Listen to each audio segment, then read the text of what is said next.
Our diversionary activities say a lot about who we are as individuals and as a culture. And it's how your characters express their personality, especially in a fictional world.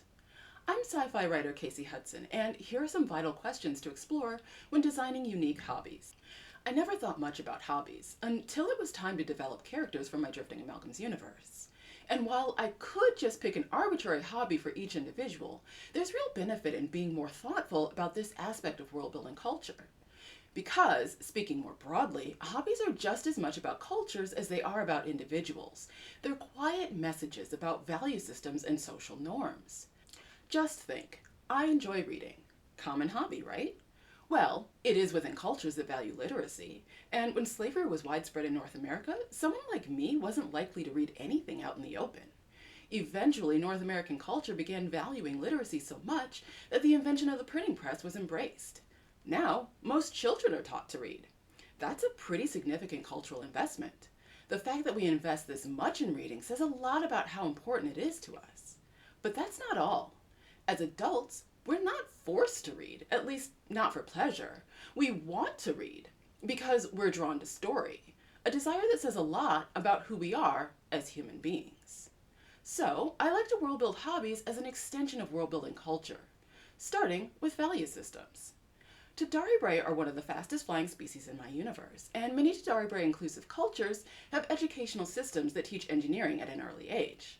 As their societies evolved, they industrialized and began engineering fast vehicles that eventually traveled the stars. So, what's a common hobby in their world? Spaceship racing. But I wasn't satisfied with just saying that spaceship racing exists as a hobby, because then it doesn't work as well as a narrative device. Before I can make my hobby important to the story, I have to develop it.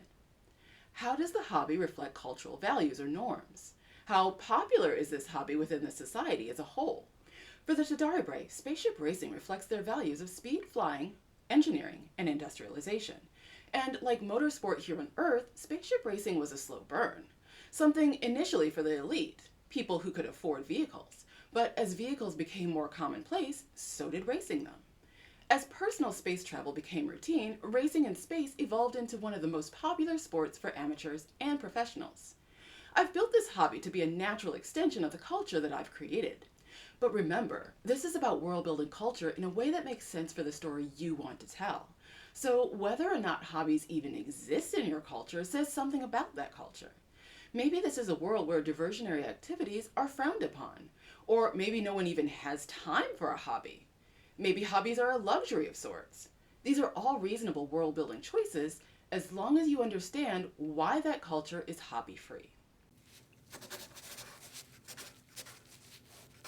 We subconsciously understand that hobbies are extensions of mind and body.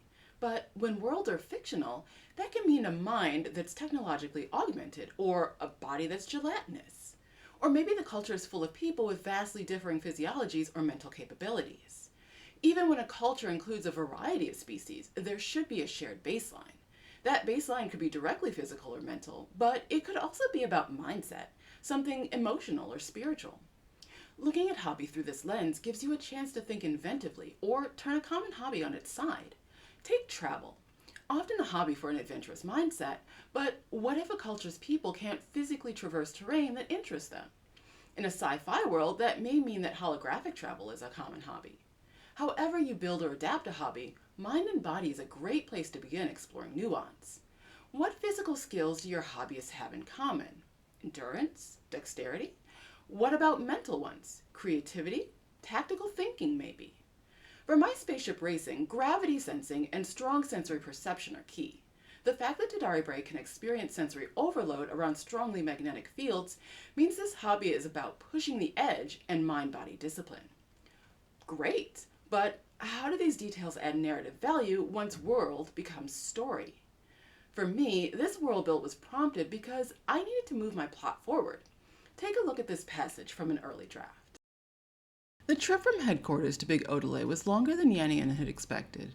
His assistant filled the time by talking a lot.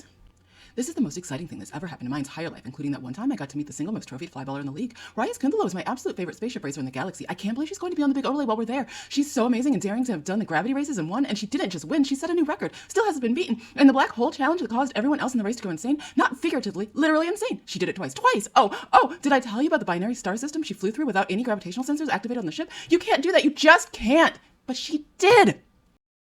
Yannian stopped listening after a time, but checked in occasionally to make sure there wasn't anything pertinent to the inspection. He tuned back in when his assistant mentioned one of the deceased. Those are the rumors anyway. The way I figure it, it doesn't matter whether they are or they aren't. The race results are what matters, and KJ is one of the best race engineers in the division. He and Reyes work so well together, I don't know what she's going to do now that he's dead. That's so devastating. How he died and so senseless. I hope the races don't suffer. Do you think? We're here, Yannian announced. Out of context, this probably sounds expository. And I'd agree if there were any spaceship races in the book, or any reason to tell the reader that they exist. But this conversation isn't about racing. Not really. This snippet is about the character's fanatic nature, his awe and admiration for his favorite racing team, a mentality that leads to pivotal actions later in the novel. When my character gushes about the details I'm building here, he's actually giving insight into his thoughts and feelings, and later, his motivation. If you're looking to dig even deeper into world-building hobbies, the next step is detailing equipment and environment. Not every hobby needs equipment or environment, but you'll want to look out for aspects that are mundane enough to be ignored. Indoor hobbies like playing video games need a game console. Cooking needs a stove, but more fundamentally, they also need electricity. So, do you need to think about how electricity or boiling water works on a different planet? Hobbies like birdwatching may not need equipment, but there is an option to use binoculars. Environmentally, birdwatching is usually done outside, right? But does outside mean a park or a forest? Maybe birds are uncommon in your world, and you can only view them in their native canyon environment. Take this opportunity to detail the optional as well as the crucial needs of the hobby. What environment is ideal for this hobby? Does it occur indoors or outdoors? On a planet or in space? Are there optional environments that offer a more unique experience? And what equipment is vital versus what equipment is optional? Obviously, my spaceship races require space and ships. Space-specific obstacles and fast ships. But that's a world-building topic all its own, and if you're interested in it, keep an eye out for my chat on how I world-build spaceship races for a science fiction world. For now, you can focus on the 3 basics I outline here, as well as the other 14 questions in my Patreon. Until next time, stay inspired.